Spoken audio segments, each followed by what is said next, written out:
¿Qué tal? En el episodio anterior vimos cómo dibujar la sombra proyectada de las tres formas básicas. Ahora es el turno de la sombra propia. Así que intro y continuamos.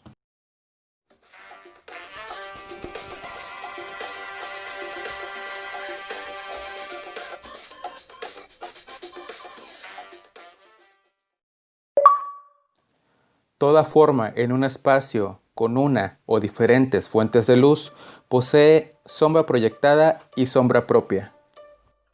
La sombra proyectada es importante, pero lo es aún más la sombra propia, ya que ésta nos define la forma de nuestra figura y le da un sentido tridimensional. La manera en la que interactúa la luz con las figuras depende mucho de la forma, ya que no vamos a tener el mismo patrón de sombra en todas ellas. Observemos qué pasaría si una forma cúbica tuviera el patrón de sombra de una esfera. ¿Verdad que se ve extraño? Confunde un poco, ¿no? ¿Por qué? Es porque no hay congruencia entre la sombra y su respectiva forma. Veamos si un cilindro tuviera el patrón de sombra de un cubo. Ocurre lo mismo, ¿no? A pesar de saber que es un cilindro, algo se ve mal, y todo por tener una sombra propia que no corresponde. ¿Ven lo importante que es cuidar nuestra sombra propia? Entonces, ¿cómo lo hacemos? En realidad es muy sencillo, ya que, como dije, cada forma tiene su propio patrón de sombra propia. Solo es cuestión de saber cuál es y entender el porqué de esa sombra. Empecemos con el cubo. Analicemos su forma.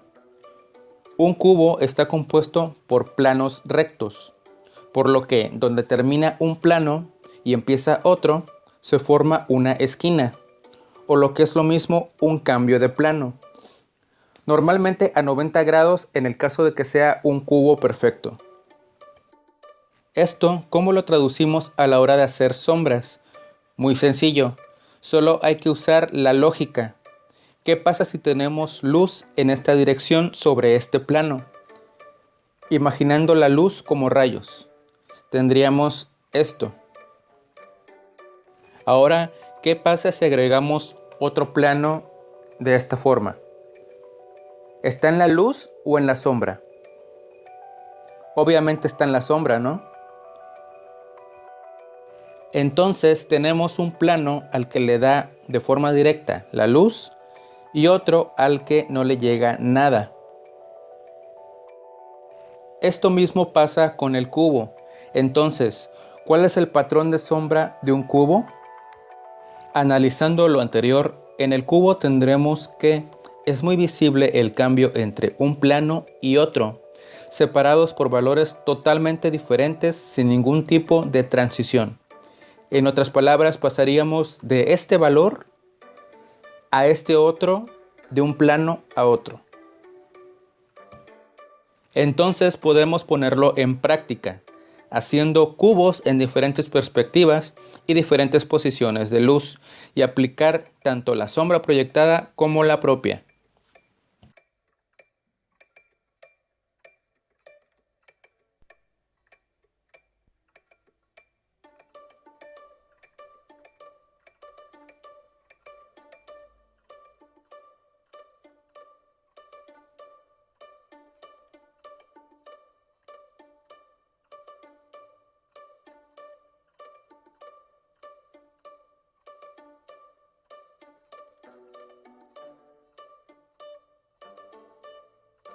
En el siguiente episodio veremos la sombra propia de un cilindro.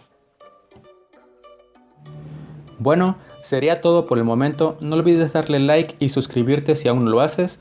Nos vemos en el próximo. Bye.